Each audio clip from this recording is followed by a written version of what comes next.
या दुनिया में और जो क्रिकेटर हैं, उनका तो देहांत हो गया है। वो सारे के सारे तो जनाब भगवान को प्यारे हो गए। तो इसलिए जो है वो अब कोई तो सुर बचा ही नहीं, कोई बंदा ही नहीं बचा। मिकी आर्थर ले दे के इनके ज़हन में चल रहा है। जब छापे पड़े थे, जब पुलिस आई थी, क क्या वहाँ पर कामरान अकमल नहीं थे? क्या वहाँ पर ये यासिर हमीद नहीं थे? बताऊँ सबको बैठाल के मैं? आप इसलिए आ जाते हो क्योंकि आप फलाँ वज़ीर-ए-आज़म को जानते हो, रमीज़ राजा इसलिए आ गए क्योंकि वो खान साहब को जानते थे, ये इसलिए आ गए कि शायद मियाँ साहब को जानते हैं, वो कोई नेक्स्ट आएगा, वो किसी और के उसमें आ जाएगा।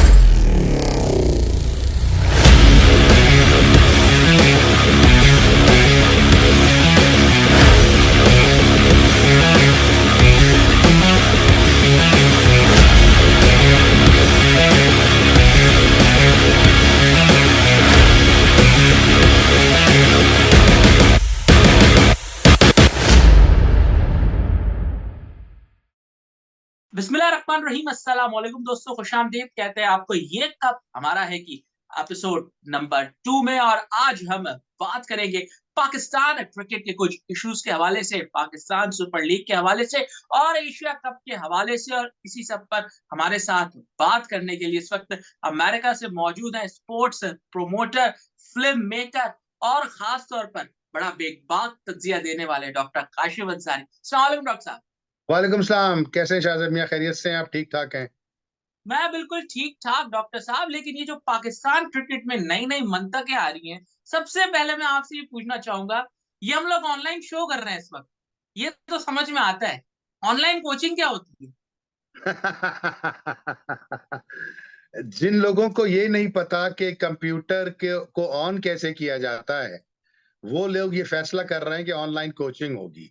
जिन्होंने ज़िंदगी में कभी किसी ऐसा कोई काम नहीं किया कि जिसको आपके टेक्नोलॉजी के हवाले से जिस पे बड़े 4 चाँद लगे हों, जो आईटी प्रोफ़ेशनल्स हों, वो उन लोगों को आप मजबूर कर रहे हैं कि वो ऑनलाइन जाएँ। यार ये सब ना करने वाले बहाने माले मुफ्त दिले बेरहम वाली काम है। इन लोगों को ना क्रिकेट से कोई लेना-देना है, ना कोई इनका कोई इंटरेस्ट है कि पाकिस्तान की कोई बेहतरी हो या ना हो। यार शाह साहब बहुत बहुत मज़ाक हो गया। आपके पिछले शो के बाद पचासों लोगों ने कमेंट दिए कि ये क्या खाक हमारा कप है, ऐसे तो कोई कप नहीं बनता और आप ऐसी बेतुकी बातें कर रहे हैं, आप बेवकूफ़ी की बातें कर रहे हैं, ये कप हमारा नहीं है, हम इसके करीब भी नहीं भटक सकते। एक टीम 400 रन बनाती है जनाब वनडे के अंदर और आपसे टेस्ट मैच में 300 रन नहीं बनते। आप अपनी औकात तो देखिए, आप अपनी हैसियत तो देखिए और प्रोग्राम आप कर रहे हैं, ये कप हमारा है। सोने पे सुहागा फिर ऑनलाइन कोचिंग शुरू कर दी क्योंकि पाकिस्तान के तो सारे क्रिकेटर्स या दुनिया में और जो क्रिकेटर हैं, उनका तो देहांत हो गया है। वो सारे के सारे तो जनाब भगवान को प्यारे हो गए। तो इसलिए जो है वो अब कोई तो सुर बचा ही नहीं, कोई बंदा ही नहीं बचा। मिकी आर्थर ले दे के इनके ज़हन में चल रहा है, उसी के पीछे लगे हुए हैं। वही जो तुमने पिछली दफ़ा बात की थी कि मिकी कह रहा है, "भाई तू अपनी कुर्सी तो सँभाल, तेरी कुर्सी का पता नहीं है, कल को इलेक्शन हो जाए उसके बाद तूने फिर भाग जाना है मुल्क से, तूने इधर-उधर हो जाना है। तो अब मैं अपनी नौकरी पक्की-पकाई नौकरी छोड़ के तेरे पास काहे को आ जाऊँ भाई?"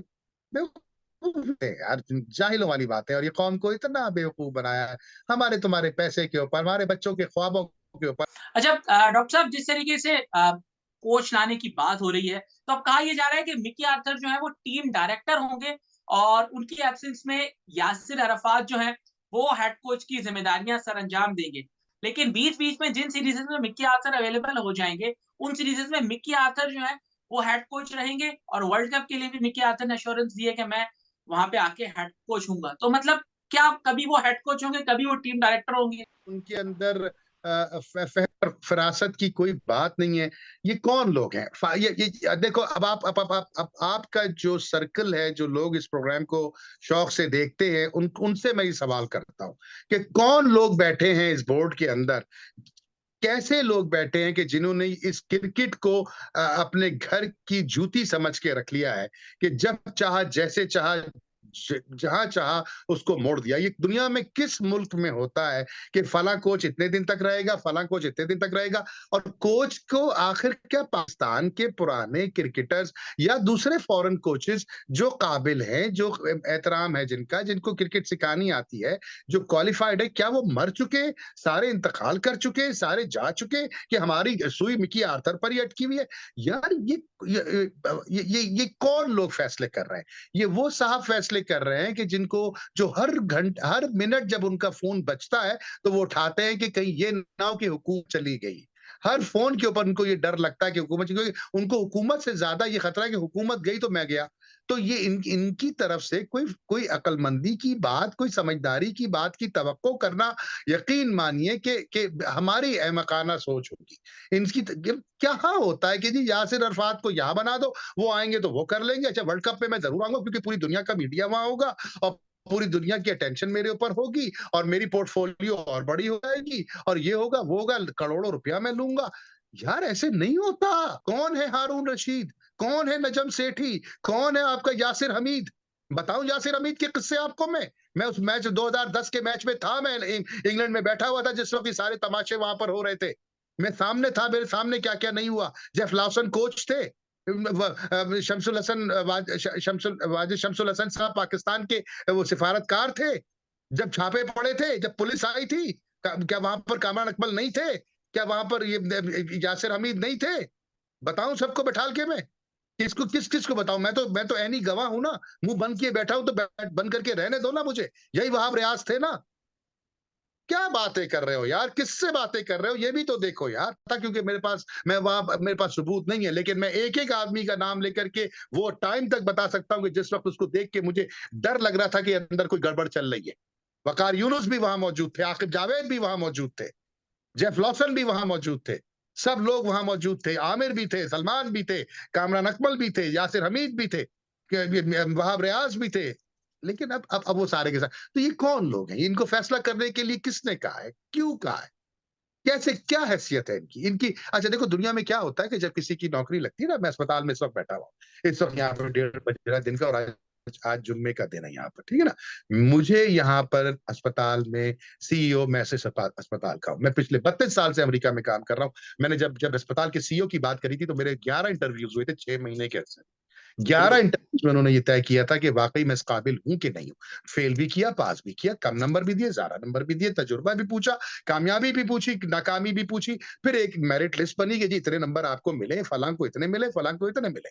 आप क्या करते हो? आप इसलिए आ जाते हो क्योंकि आप फलां वजीर आजम को जानते हो, रमीज राजा इसलिए आ गए क्योंकि वो खान साहब को जानते थे, ये इसलिए आ गए कि मियाँ साहब को जानते हैं, वो कोई नेक्स्ट आएगा वो किसी और के उसमें आ जाएगा। हम यहाँ बेवकूफों की तरह बैठ के तालियां बजाएंगे, टीवी से चिपक के बैठे रहेंगे कि इसको नहीं खिलाया, उसको नहीं खिलाया, 2 रन और बना लेते तो ये हो जाता, फलां को खिला देते तो 1 विकेट वो निकाल लेता, इसलिए सर्कल में 4 लड़के नहीं लिए, सर्कल में 5 लड़के क्यों लिए? हम इसी बहस में पड़े रहते हैं। वो बड़े-बड़ी गेम खेल करके, अय्याशियाँ करके निकल जाते हैं। बस और क्या है? अच्छा डॉक्टर साहब, यही हम बात कर रहे थे, जैसे आपने सिलेक्टर्स के हवाले से भी बात की, अब थोड़ा बात को आगे लेके चलते हैं। यहाँ पर एक बड़ी कन्फ्यूजन बनी हुई है। बाबर आजम की कप्तानी को लेकर अगर सवाल उठाया जाता है, तो एक ये वहाँ पर पॉइंट ऑफ व्यू लाया जाता है कि बाबर से बड़ा खिलाड़ी इस वक्त पाकिस्तान टीम में कोई नहीं है। बेशक बाबर से बड़ा खिलाड़ी कोई नहीं है पाकिस्तान में, क्योंकि जितने अवार्ड्स उनको आईसीसी की तरफ से मिले हैं, लेकिन हम इंडिविजुअल परफॉर्मेंसेस को टीम की परफॉर्मेंस के ऊपर क्यों लाते हैं? कप्तानी एक अलग चीज़ है, बैट्समैन होना एक अलग बात है। कह तो दिया आपने, बाबर पाकिस्तान से बढ़कर नहीं है और बाबर ने पाकिस्तान को कोई टूर्नामेंट नहीं जितवाया है। बात खत्म हो गई। अपने लिए वो 200 ट्रॉफीज हर महीने जमा करता रहा। मेरे ऊपर क्या फ़र्क पड़ता है? पाकिस्तान की 23 करोड़ अवाम पे क्या फ़र्क पड़ता है? किस बच्चे के चेहरे पे मुस्कुराहट आती है, पाकिस्तान का परचम लेके वो रोड पे निकल जाता है कि आज पाकिस्तान ने आईसीसी टी20 जीत लिया। किस किस माँ के दिल से दुआ निकलती है कि यार क्या खूबसूरत टीम है, आज इसने पाकिस्तान का परचम ऑस्ट्रेलिया में बुलंद किया, आज इसने पाकिस्तान का परचम हिंदुस्तान में बुलंद किया, क्योंकि पाकिस्तान टूर्नामेंट जीत कर आया। ऐसा तो कभी नहीं हुआ। जब टूर्नामेंट आप हारे चले जा रहे हो और ट्रॉफियां जमा किए चले जा रहे हो, तो जाओ अचार डालो ना। जाओ अपने अपने ड्राइंग रूम में रखो, अपने अब्बा को खुश करो, अम्मा को खुश करो, बहनों को खुश करो, लड़कियों को खुश करो, रिश्तेदारों को खुश करो, आने वाले रिश्तों को खुश करो, मुमानी को खुश करो, चच्ची को खुश करो। हम पाकिस्तान का क्या लेना देना उससे? पाकिस्तान का सिर्फ एक चीज से लेना देना है कि पाकिस्तान जीत गया। पाकिस्तान जीत गया। मुझे सिर्फ ये चाहिए। बाबर, तुम्हें तुम्हारे सिर्फ 25 रन चाहिए या 20 रन चाहिए या 30 रन चाहिए, लेकिन जब नीचे हेडिंग लगी हो तो हेडिंग ये लगी हो कि पाकिस्तान जीत गया। मुझे उसकी ट्रॉफी से कोई खुशी, कोई गम, कोई असर नहीं पड़ता। अगर पाकिस्तान गेम हार रहा है तो दुख मुझे उसका है। बाबर से कोई पूछे कि किस बात के कप तुमने कप उठाया, किस खुशी में तुम बैट्समैन ऑफ द ईयर लेके चल रहे हो, टीम तो तुम्हारी जीतती नहीं है, कप्तानी तो तुम्हें आती नहीं है, लड़का एक तुमसे नहीं बनता, फील्ड पोजीशन तुम्हें नहीं आती, बॉलिंग चेंजेस तुम्हें नहीं आती। वो बाउंड्री पे खड़े होकर हारिस रऊफ कप्तानी कर रहा है, हारिस रऊफ सिखा रहा है नसीम शाह को कि गेंद कहाँ फेंकनी है। तुम मिड ऑन पे खड़े हो, तुम जनाब टोपियां ऊपर नीचे करे चले जा रहे हो, तुम्हें ये नहीं पता कि नसीम शाह को यूज कब करना है। शाहिद अफरीदी 3 छक्के खा लेता है टिम पेन से, तुम मिड ऑफ पे खड़े रहते हो, तुम्हें ये नहीं पता कि टिम पेन का सबसे स्ट्रॉन्ग शॉट यही है। तुम उस शाहिद शाह को नहीं बताते कि बेटा इसको ये गेंद मत करो, दूसरी गेंद करो। हाँ, ट्रॉफी उठाते वक्त जाकर के कप के साथ ऐसे खड़े होते हो जैसे कि तुमने पाकिस्तान का परचम बड़ा बुलंद कर दिया। पाकिस्तान का परचम नहीं बुलंद किया, तुमने अपना परचम बुलंद किया। यही वो मसला है कि जहां कौमें नहीं बनती या इंडिविजुअल्स बनते हैं। हमें इंडिविजुअल नहीं चाहिए, हमें पाकिस्तान चाहिए, हमें कौम चाहिए, हमें जीत चाहिए, पाकिस्तान का परचम बुलंद चाहिए। 20 रन बना दो बाबर, लेकिन पाकिस्तान मैच जीतना चाहिए। माइकल बेवन बन जाओ ना, यूनुस खान बन जाओ ना, इंजमाम बन जाओ। इंजमाम ने 10 मैचेस जितवाए पाकिस्तान को, आईसीसी ट्रॉफीज उतनी नहीं जीती उसने। इंजमाम बन जाओ ना, तुम अपनी अपनी जात सरफराज से बाहर तो निकलो। सरफराज ने 2 आईसीसी ट्रॉफी जितवाई है पाकिस्तान में। सरफराज बन जाओ, सरफराज बन जाओ, उसने ट्रॉफी जितवाई ना। आपने क्या जितवाया भाई, बताओ क्या जितवाया? ऐसे चैंपियन बने फिरो, गुची का जूता पहनूंगा, लुई विटॉन की शर्ट पहनूंगा, पाकिस्तान हारे जीते मेरी बला से। मैं होता ना, मैं कहता ये ट्रॉफी मैं लेता ही नहीं, मैं लेता ही नहीं ट्रॉफी, क्योंकि मेरा मुल्क तो हार गया। मेरी तो कोई हैसियत ही नहीं है अगर पाकिस्तान का परचम बुलंद नहीं है। बॉटम लाइन ये कि पाकिस्तान का परचम बुलंद नहीं है, खुदा ना खास्ता, तो मैं खाक के बराबर हूं। मैं पाकिस्तान है तो मैं हूं, पाकिस्तान खुश है तो मैं खुश हूं, पाकिस्तान गमजदा है तो मैं गमजदा। मेरी जाति कोई हैसियत नहीं है, ठीक लेकिन ठीक। इनको तो अच्छा समझ में डॉक्टर आती साहब, नहीं। ठीक है, इसी में एक और इम्पोर्टेंट इश्यू है कि बहरीन में एसीसी की मीटिंग हुई, एशियन क्रिकेट काउंसिल की, और पाकिस्तान को एशिया कप अलॉट किया गया था, लेकिन भारत कह रहा है कि हम पाकिस्तान नहीं आएंगे, इस वेन्यू को आप किसी न्यूट्रल मकाम पर रखें। इस पर वो ये भी कहते हैं कि एशिया का भारत में भी होना था, वो भी हमने न्यूट्रल मकाम पर रखा, लेकिन वो तो कोविड की वजह से उन्होंने रखा था, वो तो सबको पता था। तो अब इसमें पाकिस्तान का क्या स्टांस होना चाहिए? क्योंकि सेठी साहब ने तो कह दिया हम अपनी गवर्नमेंट से पूछेंगे, जो गवर्नमेंट बोलेगी हम वो करेंगे। गवर्नमेंट से पूछेंगे। अबे गवर्नमेंट तो खुद किसी से पूछ रही है कि हम हैं कल के नहीं है। ये कोई गवर्नमेंट है? बहरहाल मेरे प्यारे भाई, बॉटम लाइन ये है कि अगर हिंदुस्तान की गर्दन में इतना सरिया है तो वो उस ईंट का जवाब पत्थर से दिया जाता है। अगर वो नहीं आएंगे तो हम भी नहीं जाएंगे, न्यूट्रल मुकाम पे हम क्रिकेट नहीं खेलेंगे। हम एशिया कप पाकिस्तान के बाहर नहीं होने देंगे। अगर एशिया कप पाकिस्तान के बाहर एक मैच भी होता है तो ये पाकिस्तान की शदीद नाकामी है, और पाकिस्तान के लिए बदनामी का बायस है ये।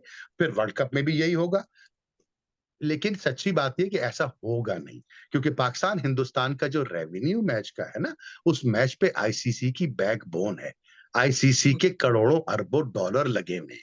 वो एक मनाएंगे हिंदुस्तान को, ये सिर्फ और सिर्फ ये जो हिंदुस्तान की मौजूदा हुकूमत है, जो सिर्फ और सिर्फ जिस तरह के मामलात कर रही है पिछले 7 साल से 8 साल से, हमें पता है। नफरतें और तासुब और दीवारें और खलल और खलिश एक दूसरे के दिलों में डाल रही है। उसको जब करोड़ों अरबों रुपए का लॉस नजर आएगा तो उसकी भी अकल ठिकाने आएगी। पाकिस्तान अगर स्टैंड ले लेगा तो ये मामला ठीक हो जाएगा, दोनों आएंगे। पाकिस्तान वर्ल्ड कप खेलने भी जाएगा और वो एशिया कप भी खेलने आएंगे, क्योंकि इसके बगैर आईसीसी का रेवेन्यू नहीं है। न्यूजीलैंड ऑस्ट्रेलिया के मैच कराची में कौन देखने जाएगा? बिल्कुल, कलकत्ता के अंदर पाकिस्तान हिंदुस्तान के लिए 1 लाख आदमी बैठा होगा और 1 लाख आदमी बाहर खड़ा होगा, और बिल्कुल कमर्शियल जो ऐसे है ही। वो 1-1 मिनट का मिलियंस और मिलियंस ऑफ डॉलर्स के कमर्शियल होंगे। ये पैसा किसकी जेब में जा रहा है? घूम फिर के आईसीसी और बीसीसीआई। तो वही कहेंगे भाई, हमें अगर अगर पैसे नहीं आ रहे तो हम वर्ल्ड कप क्यों करा रहे हैं? ना एशिया कप कराएंगे ना वर्ल्ड कप कराएंगे। लेकिन कराएंगे वो दोनों, और होंगे ये मैचेस जिस तरह से स्केड्यूल्ड है वैसे ही होंगे इंशाल्लाह। अच्छा डॉक्टर साहब, मैचेस की अगर हम बात करें तो चले भारत में तो वर्ल्ड कप हो रहा है, लेकिन 2025 की चैंपियंस ट्रॉफी पाकिस्तान में होनी है, फिर एशिया कप पाकिस्तान में होना है। हमारे जो स्टेडियम्स की हालत है, क्योंकि मैं भी बड़ी क्रिकेट कवर करता रहता हूँ, आपका भी अक्सर और बेशतर पाकिस्तान के स्टेडियम्स में आना होता है, क्या हमारे स्टेडियम्स उस स्टैंडर्ड्स के हैं? फिर इसमें एक और बड़ी वजह आ जाती है कि आपके पास नवंबर, दिसंबर और जनवरी, ये 3 महीने ऐसे होते हैं कि पाकिस्तान में क्रिकेट सीजन पीक पे होता है, और आप सिंध के अलावा कहीं पे क्रिकेट ही नहीं करवा सकते। बलूचिस्तान, खैबर पख्तूनख्वा और इसके साथ-साथ पंजाब, ये वो रीजन है जहाँ पर फॉग होती है, ठंड बहुत होती है, कंडीशंस ऐसी होती है कि वहाँ पे मैचेस हो नहीं सकते। तो क्या हम सारी क्रिकेट ही कराची के एक स्टेडियम में खेलेंगे? मसला ये है कि स्टेडियम है या नहीं है, सहूलतें हैं या नहीं है, किसी इंतज़ामिया ने पीसीबी की इस पे नज़र नहीं डाली, किसी इंतज़ामिया को फ़िक्र नहीं है, बस उनको 2 चीज़ों की फ़िक्र है, एक तो अपना स्टेटस और अपना पोर्टफ़ोलियो और अपना प्रोटोकॉल हर रोज़ बढ़ना चाहिए, दूसरा हमारी अय्याशियाँ कम नहीं होनी चाहिए।